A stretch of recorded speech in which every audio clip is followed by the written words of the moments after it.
Hi, everybody. Thank you so much for joining us again for episode 5 of Anritsu Unplugged.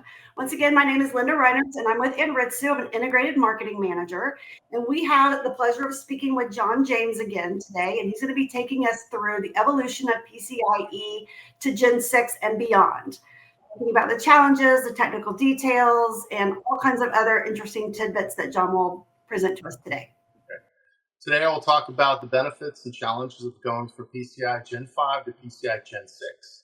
In the last video, I introduced PCIe in general terms as the premier communications method for interconnect technologies. I will take you through some of the technical detail during the next few minutes, but you can visit Anritsu's website or even get deeper dive with collateral that includes white papers, videos, and application notes. What are the challenges and benefits of going from PCIe Gen5 to PCIe Gen6? Sure. As I discussed before, PCI technology has been around for 20 years, and the speed has doubled with each generation from Gen 1 to current PCIe Gen 5 standard and future Gen 7. Gen 6 increases the speed from 64 gigatransfers per second, which equates to about 256 gigabytes bidirectional over 16 lane configuration. The speed has doubled the Gen 5 speed of 32.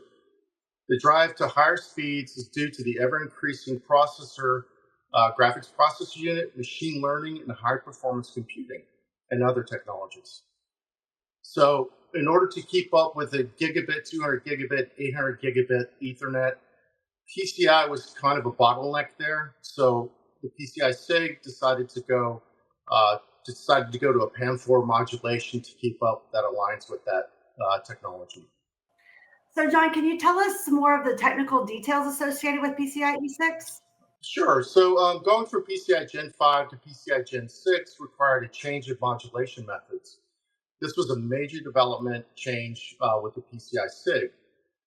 So they're using something called Pulse Amplitude Modulation 4 level, or PAM4, for Gen 6 from NRZ, non-return to 0, 2 level for previous generations. PAM4 uses 4 signal levels so that a signal can encode 4 possible 2-bit patterns, whereas NRZ uses 2 amplitude levels, a 0 and a 1. This means that the data rate doubles while the channel bandwidth, the 16 gigahertz Nyquist frequency, is kept constant.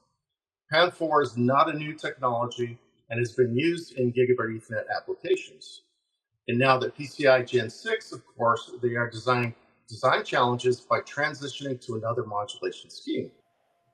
Why was that changed? So one of the drivers to go to PAM4, among others, is to mitigate insertion loss.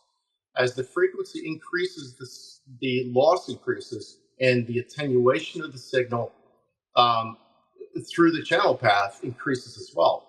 Insertion loss represents the reduction in signal strength due to factors like trace length, connectors, and other components in the channel path. With NRZ modulation at the higher frequencies like Gen 6, the insertion loss became prohibitive for the current PCI channel. And one of the techniques used to minimize insertion loss was to adopt the PAM4 signaling. It just wasn't feasible to use NRZ with increased bit rates. Well, what are the benefits of PAM4 signaling for PCIe 6? It's a good question. So PAM4 has 4 distinct voltage levels where every 2 bits are mapped into a 1 signal or a unit interval. You can double the data rate using the same fundamental frequency as Gen 5.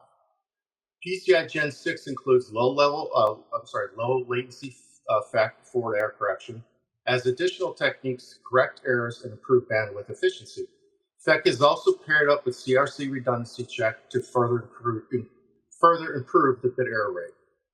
FEC also allows the correction of errors on the receiver, but does require more overhead. And PCI maintains backward compatibility with PCIe Gen 5 and previous generations. Also not discussed here is the use of FLIT, that's flow control unit, to decrease the latency of forward error correction or FEC. That is a topic all on its own. Okay, so we won't cover that here, but since we talked about benefits, let's talk about the challenges then of the PAM4 signaling for PCIe Gen 6. So with PAM4, the signal to noise ratio versus NRZ gets lowered by about 33%. So FEC, or forward error correction, becomes mandatory. lower channel insertion loss budget of 32 dB across the channel versus 36 dB loss at PCIe Gen5 speeds. Also, higher complexity design, PAM4 system due to other factors such as crosstalk. Board layout requires strict tolerances for signal reach as the other generations. Supporting both NRZ and PAM4 in new designs and keeping backward compatibility is a must in PCI. Wow, that's a lot of great information. But it does sound like there's a big opportunity for the industry as a whole. Do you agree? And if so, can you talk a little bit more about that?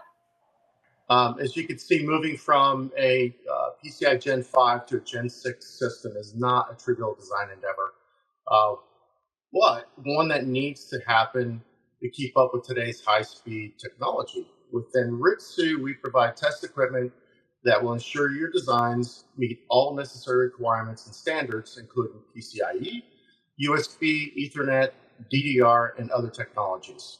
Wow, again, thank you so much for all of the great information. And we really do appreciate you coming on again to talk to us about PCIe Gen 5 and Gen 6 and the evolution and where it's going. So thanks again for joining us again. Sure, my pleasure.